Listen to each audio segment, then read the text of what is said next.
So let's dive into some mechanical stuff, catching wise. So, talk a little bit about the one knee stance, how you utilize it, what benefits you're seeing, and then I like to hear the difference that you're seeing between right knee down and left knee down. So knee down. I like it for my bigger girls.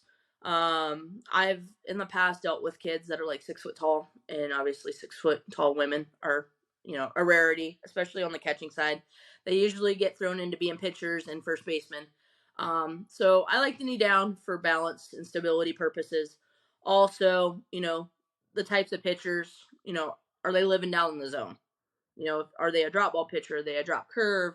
Do they throw the changeup a lot? Do they, locate their fastball, a little bit more down the zone? Because anything hung up in softball, dude, you make contact with these bats, dude, it's not that hard to hit the ball 200 feet.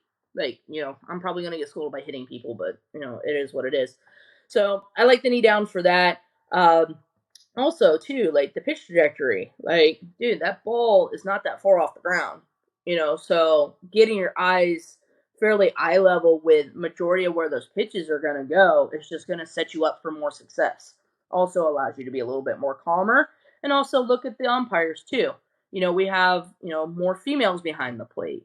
We have shorter men behind the plate. So, we have to give them a good visual. Like, obviously, I want to make their job harder, but, when you got a 6 foot tall catcher that's, sitting straight up and you got a woman that's like 5'5", 5'6" behind the plate, dude, your head is almost directly in her eye level. So you're impairing her judgment just a little bit more. Like, that could be hindering you too much. Like, you want to hinder it a little bit, but if she can't see, you're fucked. So, um, that's just how I see the knee down. Like I said, you're seeing it more. It was happening before 2019. Like, people don't understand. We were going knee down. We were just dropping the knee as we were catching the pitch. So we were getting this like late action, and a lot of people when they were doing it, when they were dropping the knee, they were bowing it in. Well, if you bow your knee in, dropping your knee down, guess where your body's turning? It's turning this way when the ball's here. So you're just your body signaling off certain angles that might not be the most ideal. I'm a big fan of keeping my shoulders straight. I want my shoulders to be like this, where you see girls that are doing the lean, the whip and nay nay, they're creating these crazy body angles, and I think it's doing more harm than good. I posted on Instagram, like I was watching one game. She was not going knee down, but she was doing that gangster lean, and then she tried to manipulate the shit out of the ball. And it's just like, dude, the umpire's like literally seeing the whole thing transgress. Like, he's not a complete idiot. And then the catcher gets pissed. Why is it not called a strike? Well, you're not giving yourself good angles. So that's why I like the knee down is just you're on top of the plate. You're giving that presentation and perception that you were on top of the plate. So trust your glove because your glove is going to move a hell of a lot faster than the body. So if you already take some of that component out and less stress, I've also had it from girls. They're like, I feel calmer behind the plate going knee down. It's one less thing that I have to do over a course of half a second from that time that ball's released to the time it's in my glove. Like, half a second is not a lot. So you're expecting to step out, move, drop a knee, move the ball, and do all this shit in half a second. It's nearly impossible. So start cutting out things that will help eliminate, distractions. And I think the setup is one of them. Oh, well, you're setting up too early. Dude, I have kids that are knee down and they're catching rise balls off of that shit. Like, don't give me that, oh, you're setting up too early bullshit. Because we know damn well pitchers do not always hit their spots. Like, I know, especially in baseball, MLB, guys aren't hitting their fucking spots. You're doing one of these numbers and hope it's relatively close. Softball's, I think, a little bit better. I don't have the statistics behind it, but you're not giving it away.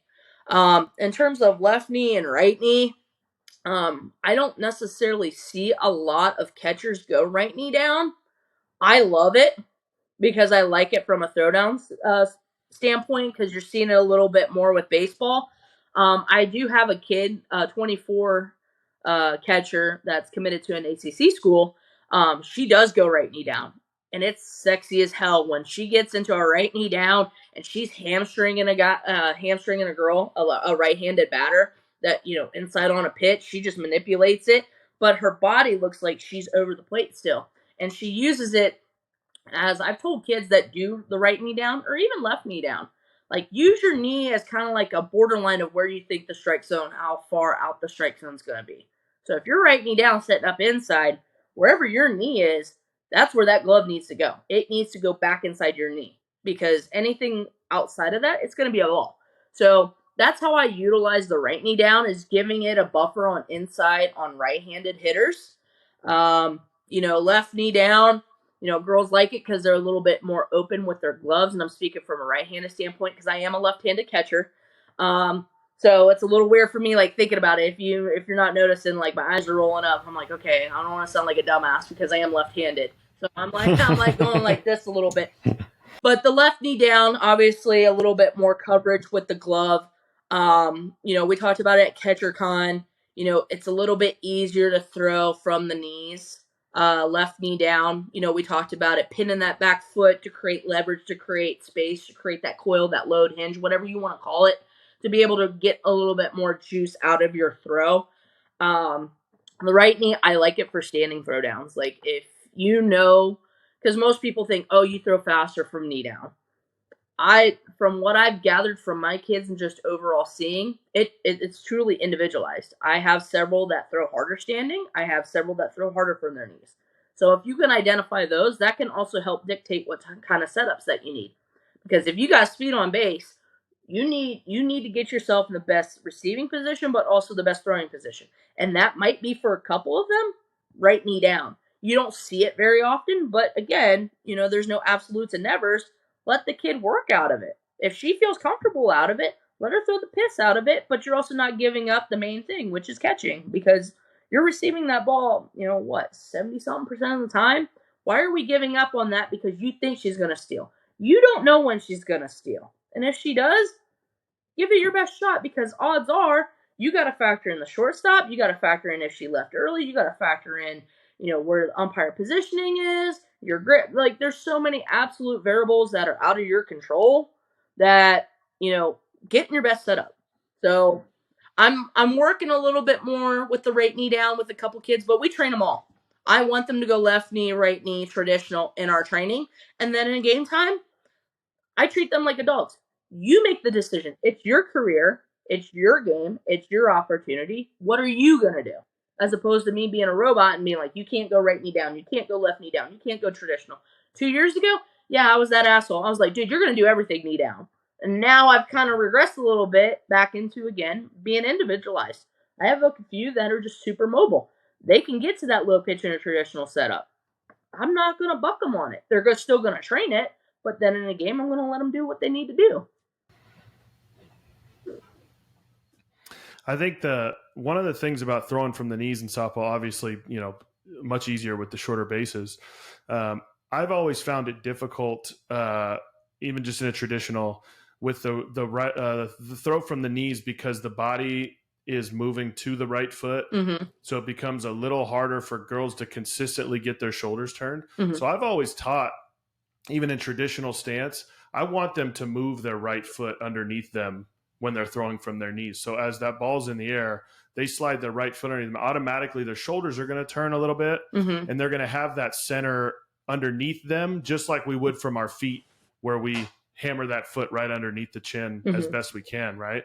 And so when I've always taught that, I love that. I think it's super important because, again, we're throwing from the knees. We don't have as much from the lower half. That upper body and the torque and that, hip shoulder separation we create in terms of the shoulder turn is super important.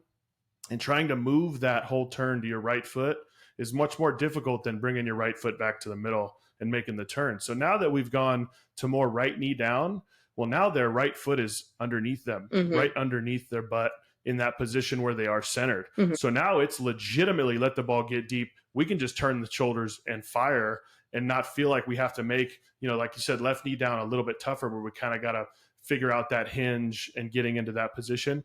Right knee down is almost like just get the shoulders turned and get the ball out and airborne. Do you see that too? A little bit. I do not teach my kids to reset that back foot. I actually allow them to. I think I'm the only one that does. I think I'm the only one that does. I gotta be honest.